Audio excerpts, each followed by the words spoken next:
আমি অনেকবার বলেছি আমার আমার মানে মন্তব্যটা ক্লিয়ার যে আমার বিয়ে করার কোনো দরকার নেই। বাংলাদেশে এরকম অনেক উদাহরণ আছে ভাইয়া, যে বাচ্চা পেটে রেখে নতুন বিয়ে হয়েছে, বাচ্চা পেটে হাজবেন্ড মারা গেছে, ওই মহিলা বাচ্চা হওয়ার পরে বাচ্চাকে বড় করছে, জীবনে বিয়ে করে নাই। অসংখ্য আমরা শুধু নেগেটিভ উদাহরণগুলো কেন দেখি? যে একজনের যে 6টা জামাই পাল্টাছে, আমরা ওই উদাহরণটা কেন দেখি? একজনের যে জামাই বাচ্চা পেটে রেখে মারা গেছে, মহিলা যে আর বিয়ে করে নাই, ওই বাচ্চাকে যে বের করে জন্ম দিয়ে তারপরে যে বাচ্চাকে যে মানুষ করছে, পজিটিভ উদাহরণগুলো কেন আমরা দেখি না? আমি পজিটিভিটিটা নিতে চাই, নেগেটিভ কিছু দেখলে ব্লক করে দিই। সমাজ তো মেনে নেয় না আসলে। সমাজের আমার কি আছে? সমাজকে আমরা খাওয়ায় না, পড়ায়, আমার বাসার বিল দিয়ে দেয়, বাচ্চা স্কুলে বেতন দেবে, কিচ্ছু করবে না সমাজ। আমি যেই সমাজে থাকি, আমি থাকি ভাই এই গুলশান বনানীতে, এই সমাজের মানুষের এত আজারের চিন্তা নেই। আজারের মানুষের আজারের চিন্তা, যারা আজারের সমাজের মানুষ তাদের আজারের চিন্তা, যারা কাজ করে তাদের আসলে আজারের চিন্তা নেই। That's it, very simple. আমি কাজ করি, বাচ্চাদেরকে মানুষ করতে চাই। আমার হাজবেন্ড যেমন ভালো মানুষ ছিল, দোয়া করবেন আপনারা যেন আমার সন্তানগুলা ভালো মানুষ হিসেবে বড় হয়, এইটুকু জাস্ট দোয়া করবেন। আমার ভাই বোনগুলো যেন ভালো মানুষ হয়।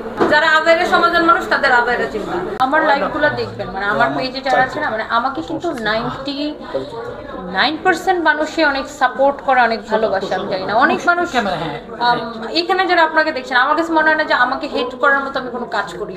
মানে আমাকে সবাই ভালোই বাসে, বাট কিছু মানুষ থাকে না যে সব জায়গায় সবাই, ধরেন আপনারা এখানে যারা আছেন দেখবেন আপনাকে হয়তো এখানে সবাই ভালোবাসে না, কেউ না কেউ আপনাকে হেট করবে। দেখেন, আর আমরা সোশ্যাল মিডিয়াতে কাজ করি, এখানে মানে সংখ্যাটা এত বেশি বড়, আর এখানে ধরেন সব শ্রেণীর মানুষ, সব ধরনের মানুষ ফেসবুকে অ্যাক্টিভ।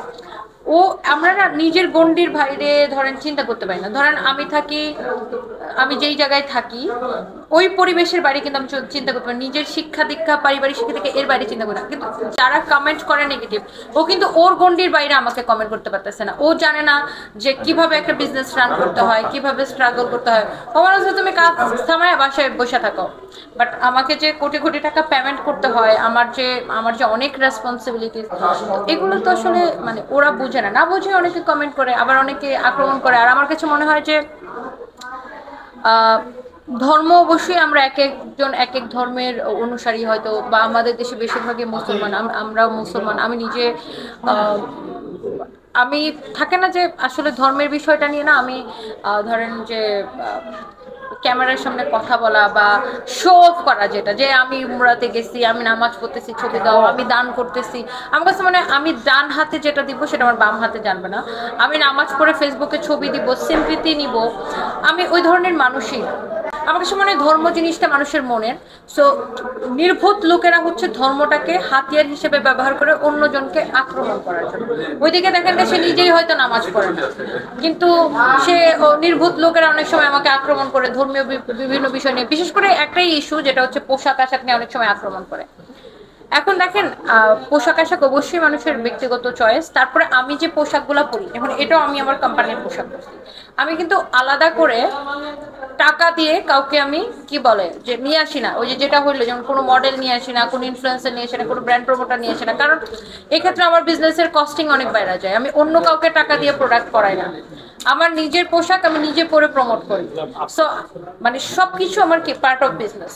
সো এখন এখানে কিছু মানুষ নেগেটিভ মন্তব্য করতেই পারে, বাট এটা আসলে আমাকে আগেও থামাইতে পারে না, ভবিষ্যতেও থামাইতে পারবে না। এবং আমার কাছে ইমানের যে সবচেয়ে বড় একটা, মানে আমরা যদি বলি ইমানের যে বড় একটা কি ভিত্তি, সেটা হচ্ছে আপনার সততা। আপনি কতটুকু সৎ, আপনি কতটুকু স্বচ্ছ। এবং আমার কাছে মনে হয় যে ওই জায়গাটা আমি অনেক বেশি পরিষ্কার। আমি কারো জেনে শুনে কোনোদিন কারো ক্ষতি করি না, আমি কাউকে খারাপ কথা বলি না, কাউকে খারাপ বুদ্ধি দিই না, কারো অপকার করি না। পারলে যতটুকু পারি মানুষের উপকার করি, বাট সেটা কাউকে না জানায়, শো অফ করে না। আজকাল যেটা বিষয় হয়ে গেছে যে আপনি কাউকে কিছু দিচ্ছেন, কাউকে হেল্প করতেছেন বা কোনো কিছু করতেছেন, এইটা সোশ্যাল মিডিয়াতে ছবি না দিলে মানুষ বিশ্বাস করবে না যেটা আপনি করতেছেন, বা মানুষকে বিশ্বাস করাতে হবে জানেন না তুমি কিছু করতেছো না, আবার দিলেও বলবে তুমি শো অফ করতেছো। তো আমার কাছে মনে হয় যে আমরা যখন কাউকে কোনো হেল্প করি বা কোনো কিছু করি, সেটা আসলে আল্লাহকে সন্তুষ্ট করার জন্যই করতে হবে, এবং সেটা মানুষকে না জানাই করতে হবে। আমার স্বামী আগেও সাহস ছিল, এখন আমার স্বামী সাহস। আমার স্বামী আমাকে এত ভালোবাসা দিয়ে গেছে যে আমার আসলে আর দরকার নাই নতুন করে কোনো সাহসের। অনেক সাহস অবশ্যই মনে করে আমি প্রতিদিন কবরস্থানে যাই তাকে দেখতে। আপু, অনেকে মনে করে যে আপনি বয়স্ক লোককে বিয়ে করেছেন কোটি কোটি টাকার মালিক হওয়ার জন্য। এখন কত টাকার মালিক হয়েছেন আপনি একটু জানাবেন? এইটা যদি আপনি ইনভেস্টিগেট করে বের করতে আমি না একদিন লাইভে এরকম বলছিলাম যে ইন্টারভিউতে মনে হয় বলছিলাম যেটা যদি কেউ দেখেন বাংলাদেশে এত আপডেটেড সিস্টেম এখন আপনি চাইলেই কারো সম্পর্কে তথ্য বের করতে পারেন। আমি আমার হাজবেন্ডের কোনো টাকা পয়সা নিছি এটা যদি কেউ প্রমাণ দেখাইতে পারে আমি ফেসবুকে চেহারা দেখাবো, এরকম একটা আমার বক্তব্য হয়তো গেছিল। তো আপনি বের করেন না আমি আমার হাজবেন্ডের থেকে কিছু নিছি কিনা বা কিছু পাইছি কিনা।